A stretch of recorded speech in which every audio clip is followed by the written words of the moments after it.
लोगों का hydrogen bonding वाला जो टॉपिक है वो पूरा समाप्त कर लिया था। अभी नए टॉपिक के साथ शुरुआत करते हैं, दैट इज़ डाइपोल मोमेंट। काफ़ी इम्पॉर्टेंट टॉपिक है ये और अच्छा भी सब्जेक्ट है। सिर्फ कुछ नहीं है, एक बेसिक जानकारी होनी चाहिए इलेक्ट्रोनेगेटिविटी के बारे में, बेसिक जानकारी होनी चाहिए करेक्ट हाइब्रिडाइजेशन के हिसाब से स्ट्रक्चर ड्रॉ करना आना चाहिए VS EPR थ्योरी के according. Point number 3, basic vectors आने चाहिए। मैं कोई हाई फंटूज वैक्टर्स की बात नहीं कर रही हूँ। केमिस्ट्री में उतने ज़्यादा वैक्टर्स की हमें नीड नहीं होती है जो वैक्टर्स आप लोग मैथ्स में अभी पढ़ के बैठे हुए हो। बिल्कुल भी नहीं, मतलब बिल्कुल भी नहीं। एक सादी सी जानकारी, इतनी सादी सी जानकारी जैसे नहीं होता triangle law of vector addition, parallelogram law of vector addition, इस प्रकार से, बल्कि उतना भी नहीं लगने वाला है, छोटी सी बुद्धि। तो पहला मोस्ट इंपॉर्टेंट थिंग, स्ट्रक्चर बनाते आने चाहिए करेक्टली। और तीसरी सबसे ज़रूरी चीज़ आपको ये आना चाहिए, दूसरी सबसे इम्पोर्टेंट चीज़ इलेक्ट्रोनिगेटिविटी वाली बाचा। अगर तुम्हें इलेक्ट्रोनिगेटिविटी किसकी कम है किसकी ज़्यादा है, अगर यही नहीं समझ में आ रहा है तो फिर कैसे काम चलेगा। बट ऑब्वियस है कि आगे हम लोग अपना काम बढ़ाने से पहले मैं बता दूं, आज जब तुमको PDF मिलेगी, पहले तो इस वीडियो को 2 पार्ट्स में डिवाइड करेंगे। पहला एक सिर्फ डायपोल मोमेंट के बारे में जो जानकारी दे रहा है, और दूसरा एप्लीकेशंस ऑफ डायपोल मोमेंट के बारे में। ख़त्म, ठीक है ना। एक होगा डायपोल मोमेंट के बारे में जानकारी देने वाला और दूसरा होगा एप्लीकेशंस। आज ही दोनों हम कवर करेंगे, बहुत शॉर्ट एंड स्वीट टॉपिक्स हैं ये लोग। और उसके बाद फिर हम लोग हमारे आगे नेक्स्ट पार्ट में मूव करेंगे, दैट इज़ वीक फोर्सेस, जो कि कंप्लीटली थ्योरी है, उसमें कोई ज़्यादा दिमाग नहीं लगाना है हमें। बट अभी आप ध्यान से देख लें, स्टार्टिंग के ये क्वेश्चंस आप लोगों के 11 डायपोल मोमेंट के हैं, और उसके बाद जो तुम लोगों को आगे क्वेश्चंस और देखने को मिलेंगे PDF की एंडिंग में, वो क्वेश्चन नंबर 41 से चीज़ें शुरू हो रही हैं और आपकी 58 पे रुक रही हैं। तो तुम्हें पता है इसके आंसर की तुम्हें कहाँ मिलने वाली है, 41 से 58। याद करो, पहले दिन 1 से 20 किया था, कल के दिन मैंने 21 से लेके 40 होमवर्क दिया, अभी मैं 41 से 58 दे रही हूँ। तो ये आंसर की मैं ऑलरेडी ग्रुप में शेयर कर चुकी हूँ। मुझे सिर्फ एक ही चीज़ की आंसर की शेयर करनी है, वो है आप लोगों का हाइड्रोजन बॉन्डिंग। तो हाइड्रोजन बॉन्डिंग वाली चीज़ को हम लोग डिस्कशन ही कर लेते हैं, ताकि नया नया सीखा हुआ कंसेप्ट है, देखते हैं कितने लोगों का क्या बन पाएगा। एक काम करती हूँ, मैं आंसर बता देती हूँ, अगर तुम में से किसी का अभी तक तो मेरे पास कोई डाउट आया नहीं है, ठीक है। और अगर इन केस अगर किसी को डाउट आता है तो बताना नेक्स्ट वाले वीडियो में, फिर हम लोग उस चीज़ को कम्प्लीटली पूरी तरीके से डिस्कस कर लेंगे। तो देखो, पहला वाला ये रहा, pure phosphoric acid is very viscous, बराबर। अच्छा, अब वो विस्कस एक ही रीज़न की वजह से होता है, कल हम लोग उस रीज़न की तरफ बातचीत कर चुके हैं, जब उसके जैसे मोर मॉलिक्यूल्स आने आपस में इंटर मॉलिक्यूलर हाइड्रोजन बॉन्डिंग बना ली है। तो एक ही ऑप्शन है, सीधा सीधा ऑप्शन नंबर 4, और तो ज़्यादा दिमाग लगाना ही नहीं है। अच्छा, which of the following is least volatile. देखो, वोलेटाइल का मतलब पता होना चाहिए आपको।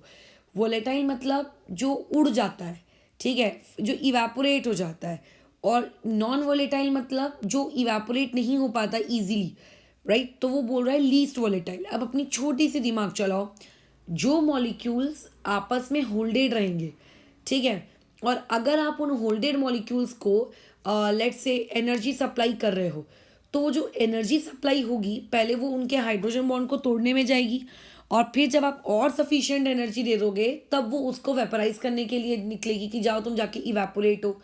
तो यानी कि जब मॉलिक्यूल होल्डेड होते हैं तो होल्डेड मॉलिक्यूल्स, अटैच्ड मॉलिक्यूल्स को आप जो एनर्जी सप्लाई करते हो, वो सप्लाइड एनर्जी उन लोगों के हाइड्रोजन बॉन्ड तोड़ने में जाती है और उसके बाद उनको इवेपोरेट करने में जाती है। यानी कि इंटरमॉलिक्यूलर हाइड्रोजन बॉन्डिंग हो जाने की वजह से आप लोगों के वो मॉलिक्यूल इजीली इवेपोरेट नहीं कर पाते, इजीली इवेपोरेट नहीं कर पाते। और जो इजीली इवेपोरेट नहीं कर पाएंगे उनको हम बोलेंगे लीस्ट वोलेटाइल। या फिर आप इस तरीके से भी चीज़ों को याद कर सकते हो कि हाइड्रोजन बॉन्डिंग अगर हुई तो उसका आप लोगों की वोलेटिलिटी से कैसा रिलेशनशिप होगा, इनवर्स। तो अभी हमें पता है आउट ऑफ दीज 4 मॉलिक्यूल सिर्फ और सिर्फ आप लोगों का एक ही मॉलिक्यूल ऐसा है जिसके अंदर हाइड्रोजन बॉन्डिंग होती है, और वो है HF। तो क्योंकि उसके अंदर हाइड्रोजन बॉन्डिंग हो रही है तो ऑब्वियस है कि वो लीस्ट वोलेटाइल होगा, ठीक है। तो इसका आंसर आएगा ऑप्शन नंबर 1। नेक्स्ट हम लोग अभी थर्ड वाले में मूव कर जाते हैं। देखो, थर्ड वाला क्या है, which of the following does not have inter molecular hydrogen bonding, और यहाँ पे डज नॉट वर्ड है। तो तुम्हें पता होना चाहिए ऑर्थोनाइट्रोफिनॉल जो होता है उसमें इंट्रामोलिक्यूलर होता है, ठीक है। क्या होता है उसमें, इंट्रामोलिक्यूलर।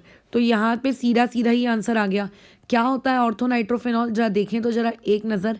ये बेंजीन रिंग होती है, फिनॉल है यानी कि benzene ring with OH, nitro का मतलब होता है N डबल बॉन्ड O। ठीक है, तो ये इस तरीके से, तो इन दोनों के बीच में ये बन जाती है बॉन्डिंग। क्या इसको किसी सेकेंड मॉलिक्यूल की नीड पड़ी? नहीं पड़ी। तो ऑब्वियसली ये आपका केस हो गया इंटरा मॉलिक्यूलर हाइड्रोजन बॉन्डिंग का। ठीक है, ये इंटर नहीं है। अच्छा, which of the following exhibit hydrogen bonding? इसमें तो दिमाग लगाने की भी नीड नहीं है। हाइड्रोजन बॉन्डिंग की कंडीशन क्या होती है? फॉन वाला एलिमेंट होना चाहिए। अब देखो CH4 तो देखो यार, कहीं से भी फॉन वाला एलिमेंट तो लग ही नहीं रहा है, तो उसको तो तुम भूल जाओ। सिलीनियम भी नहीं है, सल्फर भी नहीं है। इकलौता एलिमेंट जिसमें वो फॉन दिख रहा है आपको, हाइड्रोजन एज वेल एज फॉन, तो वो इकलौता कॉम्बिनेशन वही है, वो हमने लिख दिया। फिर आगे पूछा है hydrogen bonding is not present in, hydrogen bonding इसमें से किस में मौजूद नहीं है? वही ऊपर वाली कंडीशन, फॉन होना चाहिए, तो इसीलिए यहाँ पे इसमें H2S में हाइड्रोजन बॉन्डिंग नहीं रहेगी। आगे आ जाते हैं उसके नेक्स्ट वाले पार्ट में, तो देखते हैं नेक्स्ट वाला पार्ट। देखो आपके पास क्या है, हाइड्रोजन बॉन्डिंग, एक मिनट हाँ।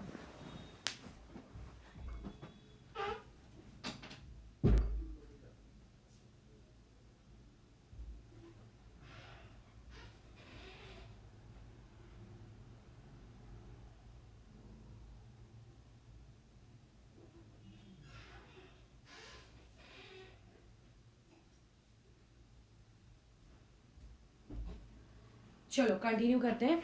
अभी यहाँ पे बोला है कि hydrogen bonding will not effect the boiling point of, okay. कल तो हमने पढ़ा था यार कि हाइड्रोजन बॉन्डिंग तो अफेक्ट करती है बॉइलिंग पॉइंट को। अब ये महाशय बोल रहे हैं कि हाइड्रोजन बॉन्डिंग ने इफेक्ट नहीं मारना चाहिए।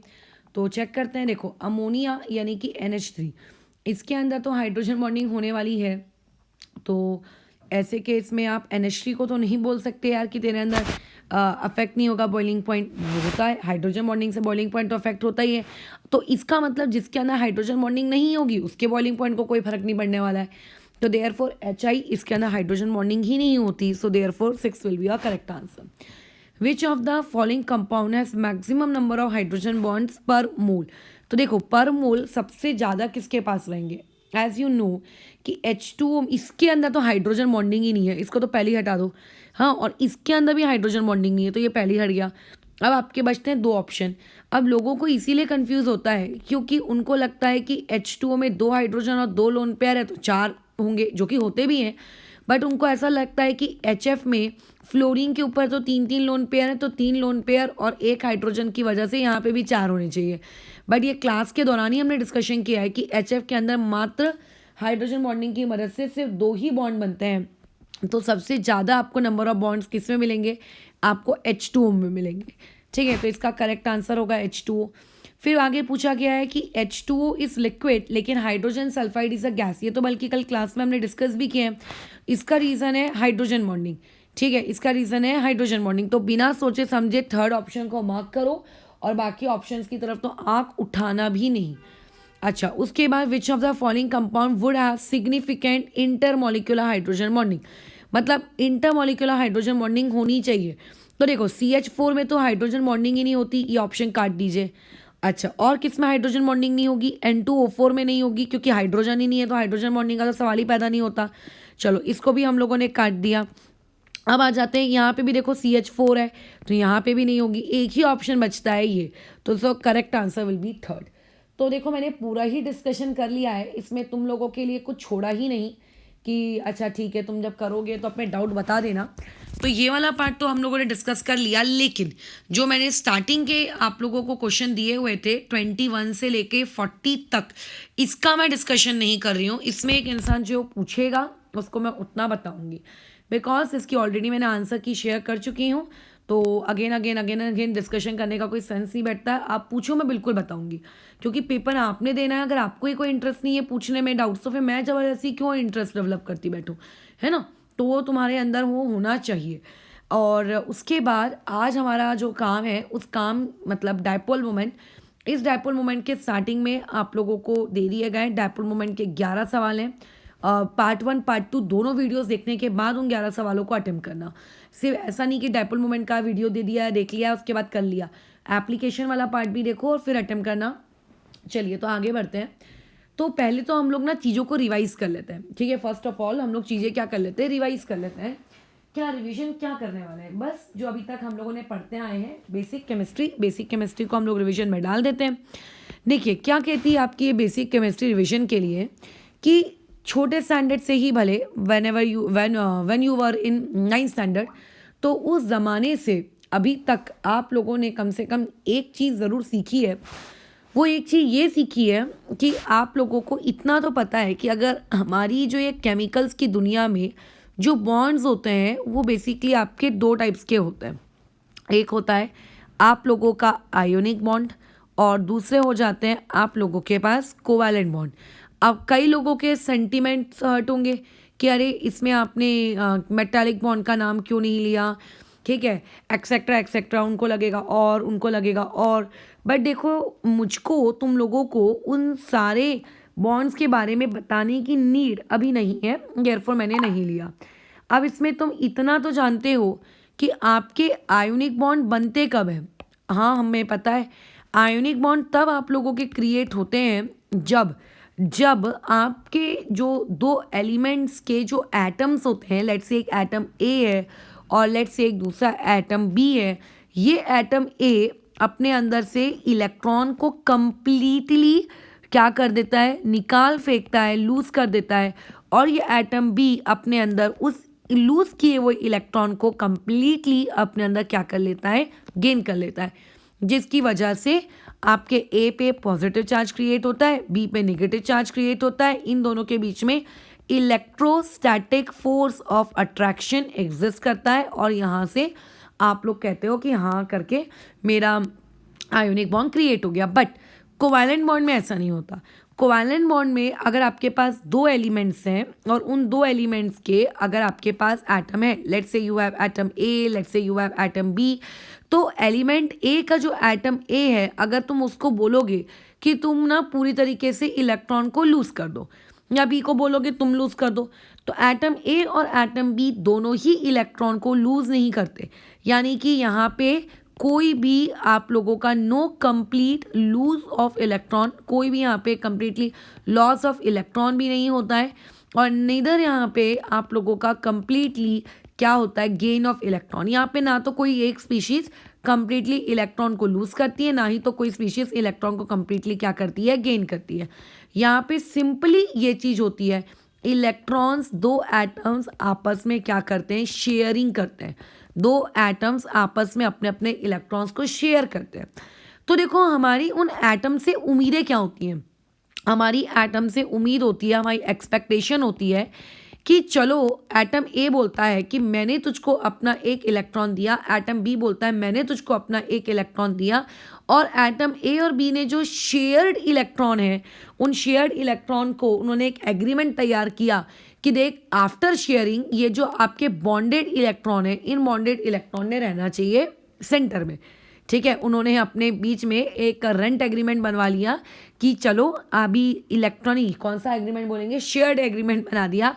According to their shared agreement ये जो बॉन्डेड इलेक्ट्रॉन्स होते हैं, ये बॉन्डेड इलेक्ट्रॉन्स शुड रिसाइड या should be exactly at the centre. इनको कहाँ होना चाहिए, एग्जैक्टली होना चाहिए एट द रेट सेंटर, एकदम सेंटर पे होना चाहिए। बट अब तुम तो ये बात जानते हो, जैसे क्लास में आप बैठे हो, एक बेंच पे दो स्टूडेंट्स को बैठना है, मान लेते हैं आपके पास एक बहुत बड़े हम्पी डम्पी स्टूडेंट को बैठा दिया गया। अब कायदे से तो जो बेंच है और तुम हो एकदम चाचा चौधरी के जैसे पतले, होप सो कि बचपन में कॉमिक्स पढ़ी हो तो आइडिया हो चाचा चौधरी वगैरह, ठीक है। तो ऐसे में अब कायदे से नियम क्या होता है, नियम तो ये होता है कि जितनी जगह आपके उस फ्रेंड ए को लग रही है एग्जैक्टली उतनी ही जगह आपके उस क्या कहते हैं फ्रेंड बी को भी मिलनी चाहिए। बट तुम तो जानते हो कि आप लोगों का जो फ्रेंड ए है वो फ्रेंड ए बहुत हम्पी डम्पी है, ठीक है, बहुत ही हम्पी डम्पी है। तो ऐसे केस में होगा क्या, उसको ज़्यादा जगह लगेगी, तो ऑटोमेटिकली जो स्पेस तुम दोनों के बीच में इक्वली शेयर होनी चाहिए थी वो इक्वली शेयर नहीं होगी।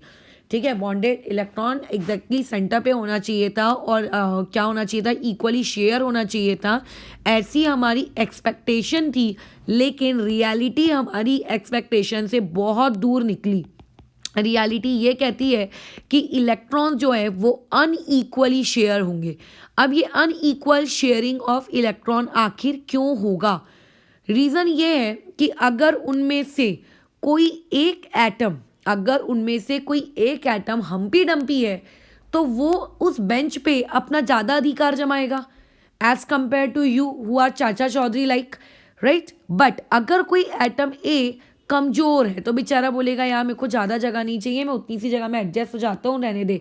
तो ऐसी ही ना कोवैलेंट कंपाउंड जब बन जाते हैं, ठीक है, after formation, after covalent compound formation, जो आप लोगों के कोवैलेंट कंपाउंड का जब फॉर्मेशन हो जाता है, तो आफ्टर कोवैलेंट कंपाउंड फॉर्मेशन जब आपके कोवैलेंट कंपाउंड बन जाते हैं, तो बन जाने के बाद जो एटम ए और एटम बी के बीच में जो ये शेयर्ड इलेक्ट्रॉन रहने चाहिए थे इक्वली, बी बोलता है कि देख भाई मेरी इलेक्ट्रोनिगेटिविटी तुझसे ज़्यादा है, ठीक है, मेरी इलेक्ट्रोनिगेटिविटी तुझसे ज़्यादा है। तो ऐसे केस में इन शेयर्ड इलेक्ट्रॉन्स को मैं कंप्लीटली अपने पास लेकर नहीं जा रहा हूँ, क्योंकि अगर वो कंप्लीटली ले जाएगा तो फिर तो वो आयोनिक कंपाउंड ही हो गया। ठीक है, मैं कंप्लीटली नहीं लेके जा रहा हूँ, मैं शेयरिंग ही कर रहा हूँ, बट ये शेयरिंग ऐसी होगी कि मेरा 60% तेरा 40%। ठीक है, बिजनेस में आपने पार्टनरशिप 50-50 की नहीं की, हो दीजिए 50-50 की, बट आपका बी बोलता है देख मैं तेरे से ज़्यादा पढ़ा लिखा हूँ, मैं ज़्यादा दिमाग रखता हूँ, तो मेरे इसमें पार्टनरशिप का हिस्सा आएगा 70% और तू लेना 30%। क्या ये शेयरिंग नहीं है? क्या ये पार्टनरशिप नहीं है? हाँ ये है, बट ये अनइक्वल है। तो ऐसी ही अनइक्वल पार्टनरशिप आपको कोवैलेंट कंपाउंड्स के अंदर देखने को मिल जाती है यदि यदि आपके किसी भी एक एलिमेंट की इलेक्ट्रोनेगेटिविटी ज़्यादा हो। वैसे ये सारी चीज़ें इलेक्ट्रोनेगेटिविटी में बताए हैं, बट अभी फिर से रिवाइज करवा देते हैं ताकि आप लोग अगर भूल गए हो तो टॉपिक के फ्लो में याद आ जाए, और इसी टॉपिक से तो मुझे क्योंकि आगे भी बढ़ना है। तो इलेक्ट्रोनेगेटिविटी बी की ज़्यादा हुई, अगर इलेक्ट्रोनेगेटिविटी बी की ज़्यादा हुई तो जो shared electron pairs, bonded electron जो एग्जैक्टली सेंटर में रहने चाहिए थे, वो स्लाइटली शिफ्ट हो जाते हैं बी की तरफ। अब क्योंकि इलेक्ट्रॉन स्लाइटली शिफ्ट हुए, कंप्लीटली नहीं गए, सिर्फ स्लाइटली शिफ्ट हुए हैं, तो इस स्लाइट शिफ्टिंग की वजह से उस बी पे क्रिएट होता है पार्शियल नेगेटिव चार्ज, और जो आपका ए है उस पे क्रिएट होता है पार्शियल पॉजिटिव चार्ज।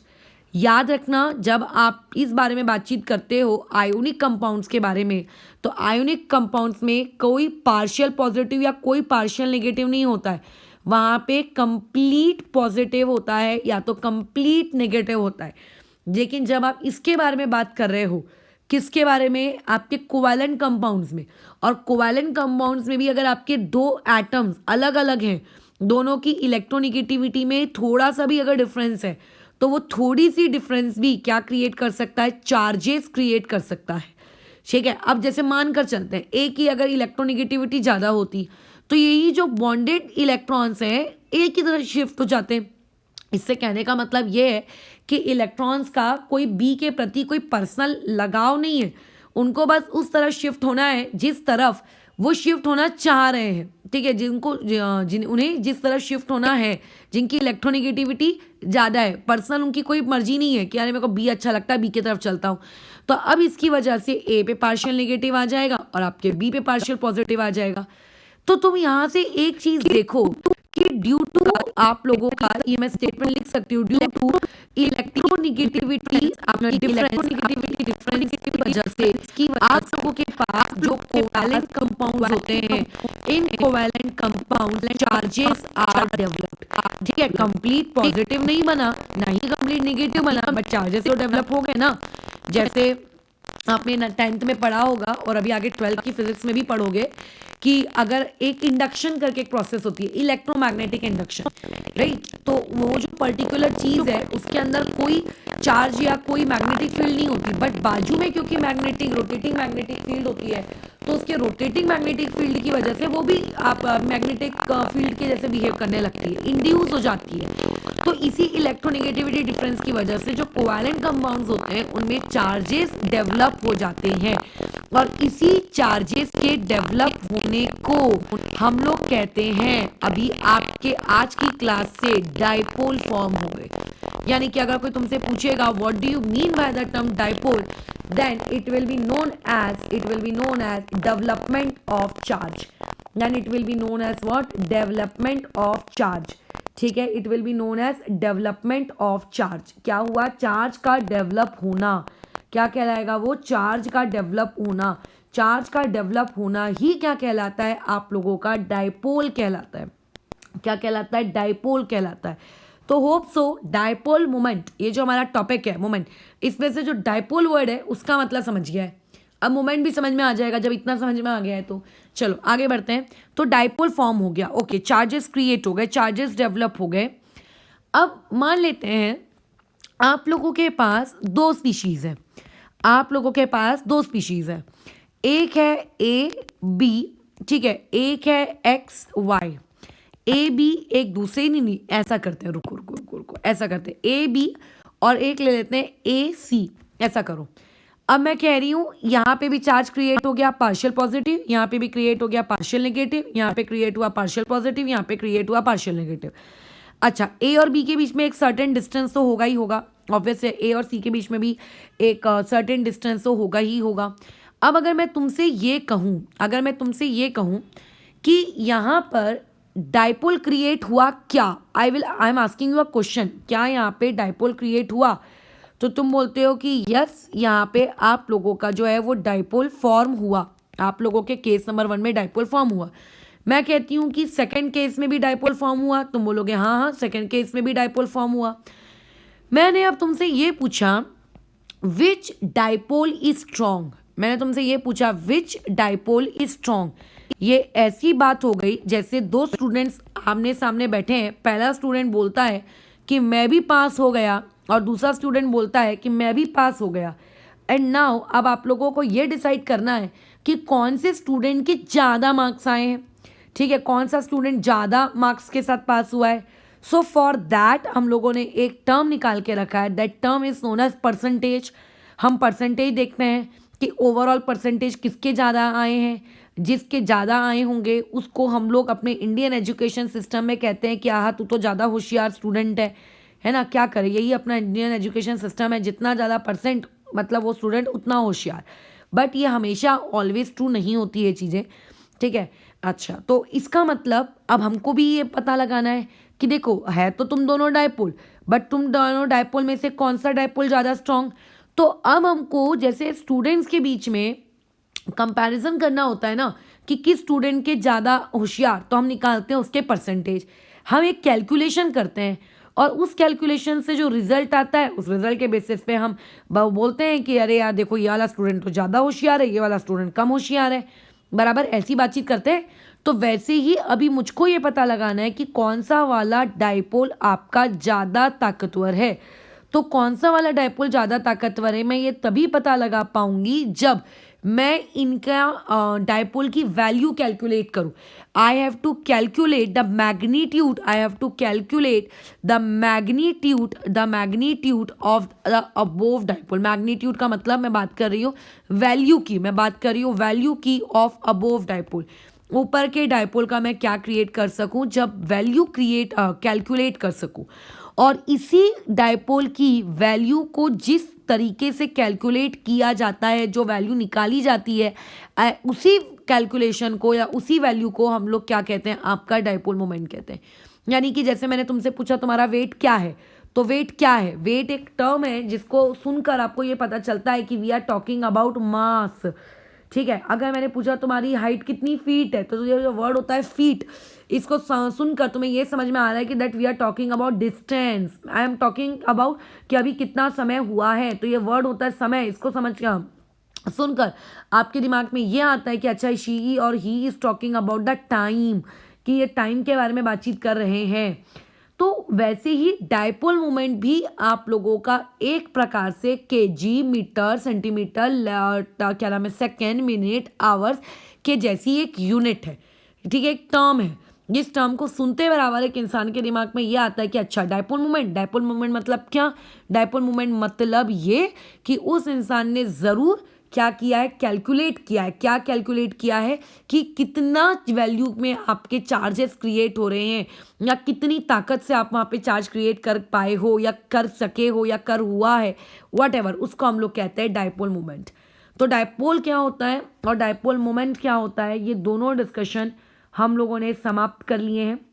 अब हम लोगों को मेन बातचीत ये करनी है कि कल को अगर तुमको सही में डायपोल मोमेंट कैलकुलेट करना हो, then how you are going to calculate that dipole moment, how you are going to calculate that dipole moment। तो डायपोल मोमेंट को देखो कैलकुलेट करने के होते हैं आपके दो तरीके। आप वेक्टर्स की मदद से भी कैलकुलेट कर सकते हो, वेक्टर्स की मदद से, और दूसरा एक और तरीका होता है, लेकिन उसमें हम वेक्टर्स नहीं, उसमें हम फॉर्मूला की मदद से उसको क्या करते हैं, डिराइव करते हैं। किसकी मदद से डिराइव करते हैं, फॉर्मूला की मदद से। पहली बात तो डायपोल मोमेंट का जो सिंबल होता है वो होता है म्यू, ठीक है, और इस म्यू का फॉर्मूला होता है आप लोगों का Q मल्टीप्लाई बाई डी।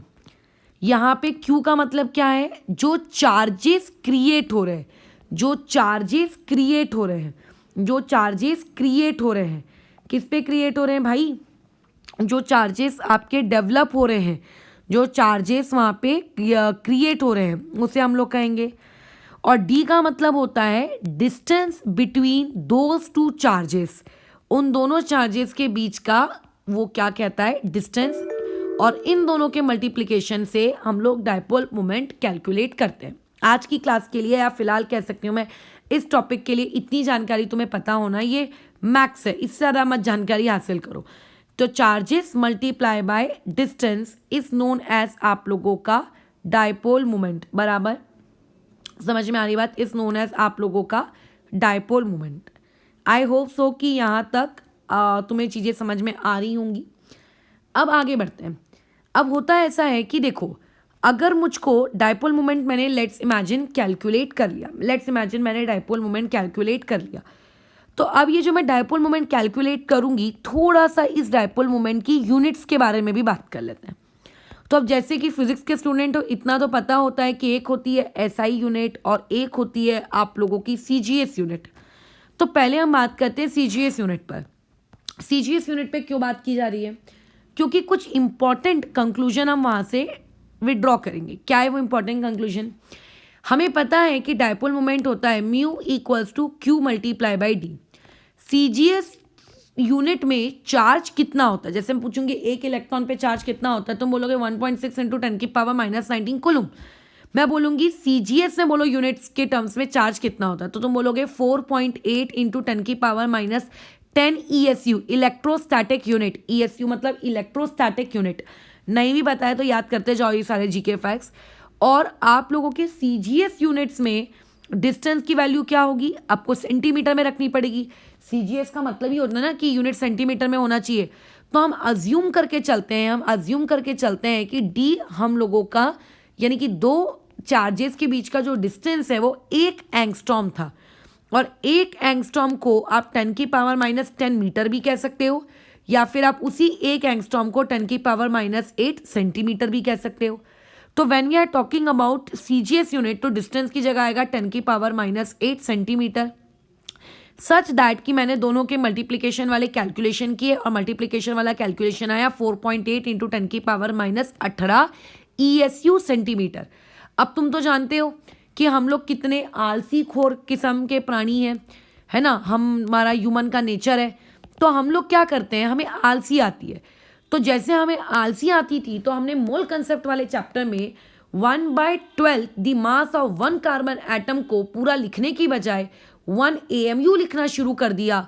वैसे ही हम लोगों को आलसी आने लगी और हम लोगों ने केमिस्ट्री में इस 4.8 इंटू 10 की पावर -18 ESU सेंटीमीटर, इतना ताकि हमको लंबा चौड़ा कथन ना लिखना पड़े, तो हमने ये अज्यूम कर लिया कि आज के बाद से कोई भी इंसान इतनी लंबी चीज़ नहीं बोलेगा और उसके बदले में वो बोलेगा 1/, यानी कि हमने एक यूनिट को, एक बड़ी सी यूनिट को रिप्लेस किया और उसके बदले में हम लोगों ने एक छोटी यूनिट इंट्रोड्यूस की।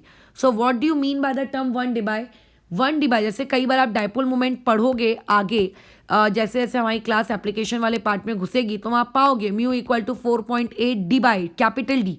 तो ये डी क्या है? D is nothing but this, ठीक है, D is nothing but this. ये कन्वर्जन फैक्टर हो गया किसमें? आपके सीजीएस में। अब आप इस सेम चीज को एसआई में भी कन्वर्ट कर सकते थे, बट एसआई में कन्वर्ट करने के बाद उस चीज को डिबाई नहीं कहा जाता है, बराबर। उसको आपने एसआई में लेट से कन्वर्ट कर लिया, तो एसआई में चार्ज की जगह क्या आएगा? 1.6 इंटू 10⁻⁻19 कोलूम, और 10⁻⁻8 सेंटीमीटर की जगह आएगा 10⁻⁻10 आप लोगों का मीटर। तो ये चीज़ कितनी हो जाएगी? 1.6 इंटू 10⁻⁻29 कोलूम मीटर। तो ये हो गया आप लोगों का किसकी वैल्यू? आपके डायपोल मोमेंट की वैल्यू, ये कुलूम मीटर में, ठीक है, ये किसमें? कुलूम और मीटर में। तो ये कुछ बेसिक बातचीत हो गई यूनिट्स के बारे में। नेक्स्ट हम लोग आते हैं अगेन डायपोल मोमेंट के इंट्रोडक्शन में। सबसे पहला डायपोल मोमेंट को, डायपोल मोमेंट यानी कि आपका जो म्यू है ये एक वेक्टर क्वांटिटी है, ठीक है। कैसी क्वांटिटी है? वेक्टर। अब वेक्टर का basic fundamental meaning 9th standard में सीखते हो, तो वो मैं नहीं बताऊंगी वेक्टर मतलब क्या, ठीक है, बट एक वेक्टर क्वांटिटी है। अब अगर ये वेक्टर क्वांटिटी है, सो देयरफॉर इसके पास डायरेक्शन होना तो बाबा कंपलसरी है, इसके पास डायरेक्शन होना तो कैसी बात है? कंपलसरी बात है। अब डायपोल में देखो उसके डायरेक्शन को हम रिप्रेजेंट कैसे करते हैं। डायपोल का जो डायरेक्शन होता है उसके डायरेक्शन को इस प्रकार से रिप्रेजेंट किया जाता है कि ऐसी आप लोगों को ये ऐसे एक इसके पास ये होता है, this part is known as आप लोगों का हेड, और दिस वाला पार्ट इज नोन एज आप लोगों का टेल, बराबर है। इस वाले हेड की जो कहते हैं ना वास्तुशास्त्र के अनुसार, इस हेड की पोजीशन मोर इलेक्ट्रोनेगेटिव एटम की तरफ होनी चाहिए, और इस टेल की पोजीशन उसके कंपेयर में जो लेस इलेक्ट्रोनेगेटिव एटम है उसकी तरफ होनी चाहिए। थोड़े बहुत एग्जांपल्स में बता देती हूँ, देखो कैसे। लेट्स से हमने बात की CH4 मॉलिक्यूल की, तो मैंने पहले तो ये CH4 का एक मॉलिक्यूल बना लिया, चारों बॉन्ड सेम है, तो मैं सिर्फ किसी एक का, चलो पूरों का ही वेक्टर डायरेक्शन बना देती हूँ। कार्बन की इलेक्ट्रोनेगेटिविटी होती है 2.5 और हाइड्रोजन की होती है 2.1। तो बिटवीन हाइड्रोजन एंड कार्बन कौन ज़्यादा इलेक्ट्रोनेगेटिव है? कार्बन। तो आपका टेल हाइड्रोजन और कार्बन में ये आप क्रिएट करोगे डायपोल का डायरेक्शन ऐसे, ये क्रिएट होगा डायपोल का डायरेक्शन ये ऐसे, ये होता है ये ऐसे। बल्कि इसी तरीके से हम लोग अभी आप लोगों का वेक्टर्स के मदद से ही पूरा का पूरा ये डायपोल मोमेंट का कंसेप्ट पढ़ेंगे, ठीक है। अगर आपके पास मान लेते हैं अमोनिया होता NH3, तो अब अमोनिया में देखो आप लोगों के पास इस तरीके से 3 हाइड्रोजन भी आ जाते हैं और ऊपर में एक लोन पेयर भी आ जाता है। तो नाइट्रोजन और हाइड्रोजन में किसकी इलेक्ट्रोनेगेटिविटी ज़्यादा है? कोई भी बता देगा कि नाइट्रोजन और हाइड्रोजन में इलेक्ट्रोनेगेटिविटी किसकी ज़्यादा है? नाइट्रोजन की। तो टेल किसके तरफ होगी? नाइट्रोजन की तरफ। हेड किसकी, सॉरी, टेल किसकी तरफ होगी? हाइड्रोजन की तरफ। हेड किसकी तरफ होगा? नाइट्रोजन की तरफ। ये इस तरीके से। लेकिन अब अगर नाइट्रोजन और क्या नाम है उसका, लोन पेयर, इसमें अगर आपको बताना है तो ऑब्वियस है कि लोन पेयर आप लोगों का एक अनबॉन्डेड इलेक्ट्रॉन है, ठीक है। क्या है आपका? एक अनबॉन्डेड इलेक्ट्रॉन, एकदम आजाद पंछी के जैसा। तो ऑब्वियस है कि उस पर निगेटिव चार्ज ज़्यादा होगा एज कंपेयर टू नाइट्रोजन। तो इस बार नाइट्रोजन कम है और लोन पेयर ज़्यादा है, तो देयरफॉर अब इस बार डायरेक्शन ऐसी होगी। तो जब आप डायपोल मोमेंट की बात करते हो तो जो डायपोल मोमेंट वाला टॉपिक होता है इसको तो पहले हम 2 पार्ट्स में डिवाइड कर लेते हैं। पहला पार्ट होता है dipole moment due to bond pairs. किसकी वजह से? बॉन्ड पेयर की वजह से, बॉन्डेड इलेक्ट्रॉन्स की वजह से, नाइट्रोजन हाइड्रोजन के बीच के बॉन्ड की वजह से, बराबर, इसको हम लोग कहेंगे। और दूसरा आप लोगों का डायपोल मोमेंट एक और होता है किसकी वजह से? ड्यू टू लोन पेयर की वजह से, ठीक है। लोन पेयर भी डायपोल मोमेंट में कंट्रीब्यूट करते हैं, लोन पेयर भी डायपोल मोमेंट में कंट्रीब्यूट करते हैं।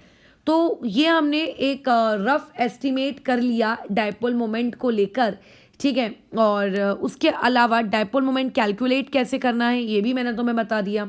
इवन डायपोल मोमेंट को कैलकुलेट करने का एक और तरीका होता है with the help of vectors. किसकी वजह से आप करते हो उसको? With the help of vectors. आप वेक्टर्स की मदद से भी डायपोल मोमेंट को कैलकुलेट कर सकते हो। जैसे मैथमेटिक्स में आपके वेक्टर्स नहीं होते 2i क्या 3j क्या, आप अगर इस तरीके से आप वेक्टर्स की मदद से भी आप क्या कर सकते हो, नेट डायपोल मोमेंट कैलकुलेट कर सकते हो।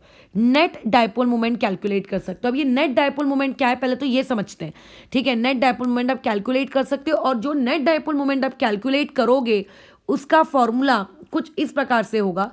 लेट्स इमेजिन आपके पास NH3 है, आपके पास मान लेते हैं एक A है, NH3 मतलब A है, उसने एक बॉन्ड B के साथ बनाया, एक बॉन्ड C के साथ बनाया। तो देखो A और C के बीच में कुछ ना कुछ इलेक्ट्रोनेगेटिविटी का डिफरेंस होगा, तो यहाँ से एक डायपोल मोमेंट होगा μ1। A और B के बीच में भी कुछ ना कुछ इलेक्ट्रोनेगेटिविटी डिफरेंस होगा, तो यहाँ से एक और डायपोल मोमेंट होगा μ2, ठीक है। अच्छा, अब अगर मैं पूछूंगी पूरे के पूरे मॉलिक्यूल का डायपोल मोमेंट कितना है, तो तुम बोलोगे उन दोनों का रिजल्टेंट। तो आपको अगर इसी तरीके से नेट डायपोल मोमेंट निकालना है, तो नेट डायपोल मोमेंट किसका निकाला जाता है, मॉलिक्यूल का निकाला जाता है। अब ये नेट डायपोल मोमेंट कैसे निकालेंगे किसी भी मॉलिक्यूल का, उसके लिए मुझे हर प्रकार के बॉन्ड की वजह से कितना डायपोल मोमेंट क्रिएट हो रहा है ये पता होना चाहिए। हर प्रकार के लोन पेयर्स की वजह से कितना डायपोल मोमेंट हो रहा है मुझे ये पता होना चाहिए।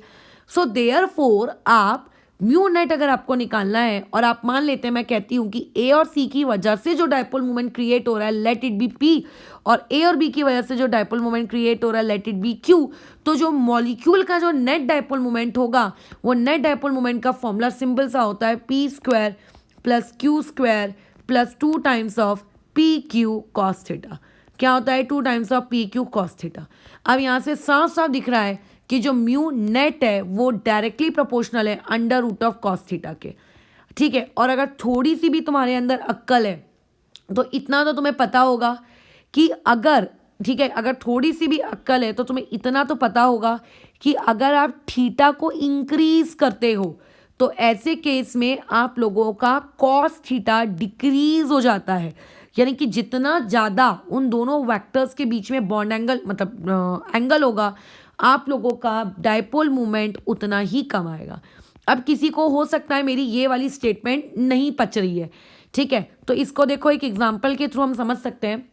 आपको ये तो पता होना चाहिए कि cos 0 कितना होता है, आपको ये पता होना चाहिए cos 90 डिग्री कितना होता है, आपको ये पता होना चाहिए cos 180 डिग्री कितना होता है। तो cos 0 डिग्री कितना होता है 1, cos 90 डिग्री 0 और cos 180 डिग्री माइनस। देखो थीटा 0 था तो वैल्यू कितनी निकल के आई आप लोगों के पास 1, cos 90 था तो वैल्यू कितनी निकल के आई 0, cos 180 था तो वैल्यू कितनी निकल के आई -1। मतलब एज जैसे जैसे आप थीटा को इंक्रीज करते हो आपका cos थीटा डिक्रीज होता है। साइन थीटा नहीं मैंने कहा, मैं cos थीटा के लिए बोल रही हूँ, साइन थीटा इंक्रीज होता है, ठीक है। लेकिन थीटा बढ़ाने से cos थीटा आपका क्या हो जाता है, घट जाता है। ये एक जीके फैक्ट था। तो जो डायपोल मोमेंट होता है वो थीटा के डायरेक्टली प्रोपोर्शनल रहता है, सॉरी थीटा के इन्वर्सली प्रोपोर्शनल होता है। जितना थीटा बढ़ाओगे डायपोल मोमेंट उतना बढ़ेगा। बट ये रूल हम तभी यूज़ करेंगे जब आजू बाजू पाए जाने वाले ग्रुप्स कैसे हों सेम, आजू बाजू पाए जाने वाले ग्रुप्स कैसे हों सेम, ठीक है, जिसको मैं आगे नेक्स्ट क्लास में बताऊंगी कि मैंने ऐसा क्यों कह रही हूँ, क्योंकि with the help of illustration मुझको ये चीज़ सिखानी पड़ेगी। अब जैसे इस पे एक छोटा सा सवाल क्रिएट किया जा सकता है कि आपको म्यू नेट की वैल्यू कैलकुलेट करनी है, ठीक है, म्यू नेट की वैल्यू आपको कैलकुलेट नहीं करनी है, आपको म्यू नेट की वैल्यू दी हुई है 1.8 डिबाई, और आपको वहाँ पे ये भी दिया हुआ है BA यानी कि बॉन्ड एंगल 104.5 है, और आपको यानी कि थीटा दिया है। अब cos 30 होता, cos 60 होता तो कैलकुलेट कर लेते, cos 104.5 हम कैसे कैलकुलेट करेंगे, तो उसके बदले में आपको मैंने वैल्यू दे दी, ठीक है। अच्छा, लोन पेयर्स के इफेक्ट को हम इग्नोर कर रहे हैं, lone pairs effects are ignored. इस पर्टिकुलर क्वेश्चन वाले ने मुझको बोला है कि लोन पेयर्स के आप इफेक्ट को इग्नोर कर दो, इसीलिए मैं इग्नोर कर रही हूँ। तो आपको ये बताना है कि वाटर के केस में, अच्छा ये पूरी बातचीत किसके लिए की जा रही है, वाटर के लिए की जा रही है।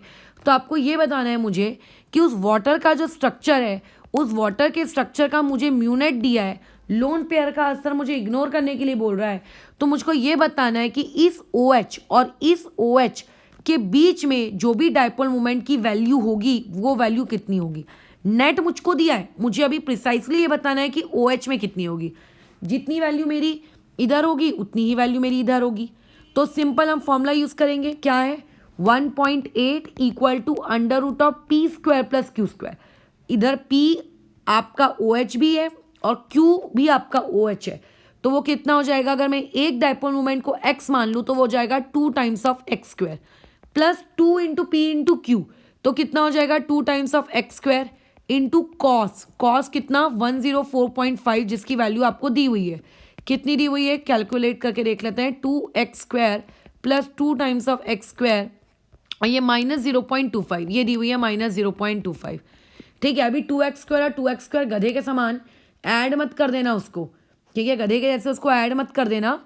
ठीक है कि 4x स्क्वायर कर दिया, पहले तो उस 2x स्क्वायर और उस -0.25 को आप मल्टीप्लाई कर लो, तो वो कितना हो जाएगा -0.5x स्क्वायर। तो 2x स्क्वायर में से आपका ये 0.5x स्क्वायर चला गया, तो 1.5x स्क्वायर बचेगा, और जो 1.5x स्क्वायर बचेगा उसको मैं 15/10 करके उसको 3/2 कर देती हूँ, तो ये आ जाएगा आपका 3/2 times of x square equal to 1.8। अब तुम दोनों तरफ स्क्वायरिंग कर लो, तो ये 1.8 का स्क्वायर यहाँ पे आ जाएगा 3/2 टाइम्स ऑफ एक्स स्क्वायर, ये ऐसे।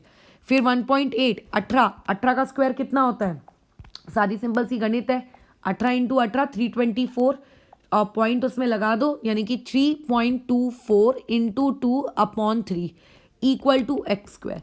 फिर उसके बाद तुम्हें x की वैल्यू निकालनी है, तो x की वैल्यू निकालने के लिए अगेन इस पूरी सी चीज़ का तुम क्या करोगे, जो भी कैलकुलेशन करके वैल्यू आएगी इसका अंडर रूट ले लोगे, तो इससे आपको ये पता चल जाएगा कि उस वाटर में जो एक OH बॉन्ड है उस एक OH बॉन्ड का डायपोल मोमेंट कितना है। ठीक है, तो ये हम लोगों ने डायपोल मोमेंट के बारे में एक बेसिक जानकारी पता कर ली। इससे हमें ये पता चल गया कि डायपोल मोमेंट जैसा कंसेप्ट अराइज क्यों हुआ। ये इसीलिए अराइज हुआ क्योंकि मॉलिक्यूल्स स्पेशली कोवैलेंट कंपाउंड्स के अंदर में डिफरेंट टाइप के एलिमेंट्स होते हैं। सेंट्रल एटम अलग होता है, साइड एटम अलग होता है, हो सकता है कि सारे ही साइड एटम्स अलग हो, तो जिसकी वजह से वहाँ पे चार्जेस क्रिएट होते हैं इलेक्ट्रोनेगेटिविटी डिफरेंस की वजह से। वही चार्जेस का क्रिएट होना is nothing but a dipole, और वो कितना क्रिएट हुआ, ज़्यादा हुआ कम हुआ, अगर ज़्यादा हुआ तो कितना ज़्यादा हुआ, तो उसकी कैलकुलेशंस के लिए जिस टर्म को हम यूज करते हैं वो होता है आपका डायपोल मोमेंट। अगर कोवैलेंट कंपाउंड में इस तरीके से इलेक्ट्रॉन्स, ठीक है, अनसिमेट्रिकली डिस्ट्रीब्यूट नहीं होते इलेक्ट्रोनेगेटिविटी की वजह से, तो डायपोल मोमेंट कभी पैदा नहीं होता। तो डायपोल मोमेंट के पैदा होने का रीजन ही यही है, unsymmetrical distribution of electrons in covalent compound due to electronegativity difference. अब जैसे आप पकड़ लो कुछ इन लोगों को, लाइक H2 को, F2 को, O2 को, N2 को, है ना, ये आप लोगों के वो कंपाउंड्स हैं जिन कंपाउंड्स में जो दो एटम्स हैं वो दोनों एटम सेम है। तुम खुद सोचो, H2 में आप लोगों के पास H2 में आप लोगों के पास एक H है, दूसरा H है। अगर एक H की इलेक्ट्रोनेगेटिविटी 2.1 है तो दूसरे H की भी तो इलेक्ट्रोनेगेटिविटी 2.1 ही होगी। तो इसका मतलब जो शेयर्ड इलेक्ट्रॉन है वो शेयर्ड इलेक्ट्रॉन ना तो पहला वाला H खींच रहा है ना तो दूसरा वाला H खींच रहा है, क्योंकि दोनों ही H इक्वल ताकत के हैं। जो शेयर्ड इलेक्ट्रॉन बीच में होना चाहिए था वो शेयर्ड इलेक्ट्रॉन बीच में ही है। तो ऐसे यहाँ पे कोई भी इलेक्ट्रोनेगेटिविटी डिफरेंस नहीं है। सो देयरफॉर इलेक्ट्रॉन जो है वो इक्वली शेयर्ड हुआ है। अब क्योंकि इलेक्ट्रॉन वहाँ पे इक्वली शेयर्ड हुआ है, देयरफॉर नो चार्जेस डेवलप्ड, वहाँ पे किसी भी प्रकार से कोई भी चार्जेस डेवलप नहीं हुए। सो देयरफॉर चार्जेस ही जब डेवलप नहीं हुए तो वहाँ पे किसी भी प्रकार का कोई डायपोल मूवमेंट नहीं है। ठीक है, वहाँ पे कोई डायपोल मूवमेंट नहीं है। तो बेसिकली अगर कोई तुमसे कहे कि दुनिया में जितने भी प्रकार के कोवैलेंट कंपाउंड है सबके अंदर डायपोल मूवमेंट होता है क्या, नहीं। ठीक है, ऐसा नहीं है। जो इस तरीके के सिमेट्रिकल होते हैं उनके अंदर तो पहले ही डायपोल मूवमेंट नहीं होता। ठीक है, और यहाँ से एक जीके फैक्ट आप याद रखें, इसको आप ऐसा भी कह सकते हो, एप्लीकेशन नंबर 1, जिसे मैं एक काम करती हूँ नेक्स्ट वीडियो में ही डिस्कस करूंगी, कि जिसके अंदर डायपोल मूवमेंट होता है वो कहलाता है पोलर मॉलिक्यूल। वैसे ये तुम्हें पता है पोलर का मतलब ही क्या होता है, पोलर का मतलब ही क्या होता है, जिसमें चार्जेस होंगे। तो ऑब्वियसली जो पोलर है उसके अंदर डायपोल मोमेंट है, जिसके अंदर डायपोल मोमेंट है वो पोलर है। और ऑब्वियस है कि H2O2 N2OF2 जैसे लोग जो कि पोलर ही नहीं है, जिनके अंदर कोई चार्जेस ही नहीं है, उनको हम लोग क्या कहेंगे, नॉन पोलर। और नॉन पोलर वालों के अंदर डायपोल मोमेंट भी नहीं रहेगा। तो बस इसके बाद एक और सेकंड वीडियो आएगा, उसमें हम लोग एप्लीकेशंस और डायपोल मोमेंट के कुछ एग्जांपल डिस्कस करेंगे और फिर हमारा डायपोल मोमेंट वाला टॉपिक खत्म हो जाएगा। फिर जैसे जैसे क्वेश्चंस आपको मिलते जाएंगे आप उसकी प्रैक्टिस करते जाओ, अपने आप कमांड बनती जाएगी। ठीक है, ओके, फिर इसको भी ओवर करते हैं।